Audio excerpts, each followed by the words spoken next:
یہ حضرت حکیم الامہ مولانا اشرف علی صاحب تھانوی قدس اللہ تعالی سرہ کے کچھ ارشادات ہیں نماز کے بارے میں، نماز کے مختلف پہلوؤں کے بارے میں اپنے بڑے ہی قیمتی اور مفید مضامین بیان فرمائے ہیں۔ تعالیٰ کے نام پر انہیں شروع کرتے ہیں، اس لیے کہ نماز جو ہے جیسا کہ ہر مسلمان کو معلوم ہے ایک طرف تو دین کا ستون قرار دیا گیا ہے، اور حدیث میں نبی کریم سرور دو عالم صلی اللہ علیہ وسلم نے ارشاد فرمایا کہ جو نماز کو قائم کرے یعنی اس کو ٹھیک طریقے پر ادا کرے تو اس نے دین کو قائم کر لیا، اور جس نے نماز کے اندر نماز کو معاذ اللہ ضائع کیا تو وہ ایسا ہے جیسے اس نے دین کے ستون کو منہدم کر دیا۔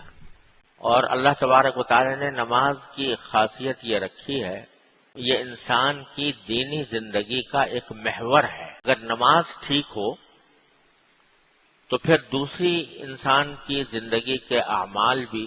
درست ہو جاتے ہیں، رفتہ رفتہ درست ہو جاتے ہیں، اور اگر اللہ بچائے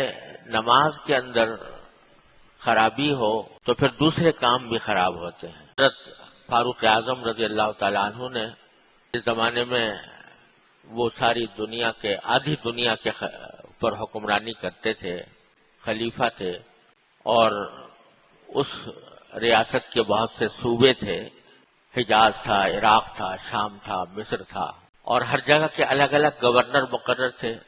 تو اپنی ساری قلمرو میں پوری ریاست میں ہر گورنر کو ایک پروانہ جاری فرمایا تھا، جو موطا امام مالک میں مروی ہے کہ یہ فرمایا تھا کہ ان اہم امورکم عندی الصلاۃ او کما قال رضی اللہ عنہ، کہ میرے نزدیک تمہارے سارے کاموں میں سب سے اہم کام نماز ہے۔ یہ کس کو کہہ رہے ہیں؟ حاکموں کو بحیثیت امیر المومنین کے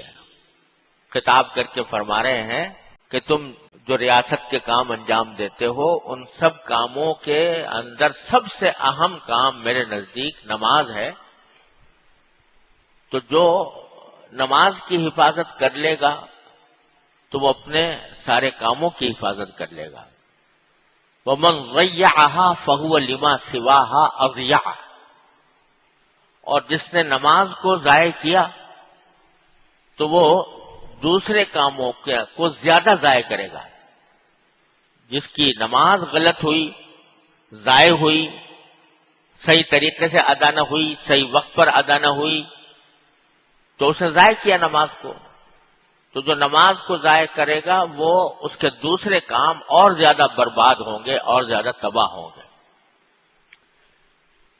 اتنی بحیثیت امیر المومنین اپنے تمام گورنروں کو یہ پروانہ جاری فرمایا۔ تو اس لیے ہماری زندگی کا بھی اگر دیکھا جائے تو سب سے اہم کام نماز ہے، اور اس کو درست کرنے کی فکر ہے۔ تو اس لیے حضرت والا کے کچھ ارشادات جو یہاں پر نماز سے متعلق ہیں وہ میں رفتہ انشاءاللہ آپ کے سامنے پڑھوں گا، اور اس کی کچھ تشریح عرض کرنے کی کوشش کروں گا۔ اللہ تبارک و تعالی ان کو ہمارے لیے نافع بنائے اور ان سے فائدہ اٹھانے کی توفیق عطا فرمائے۔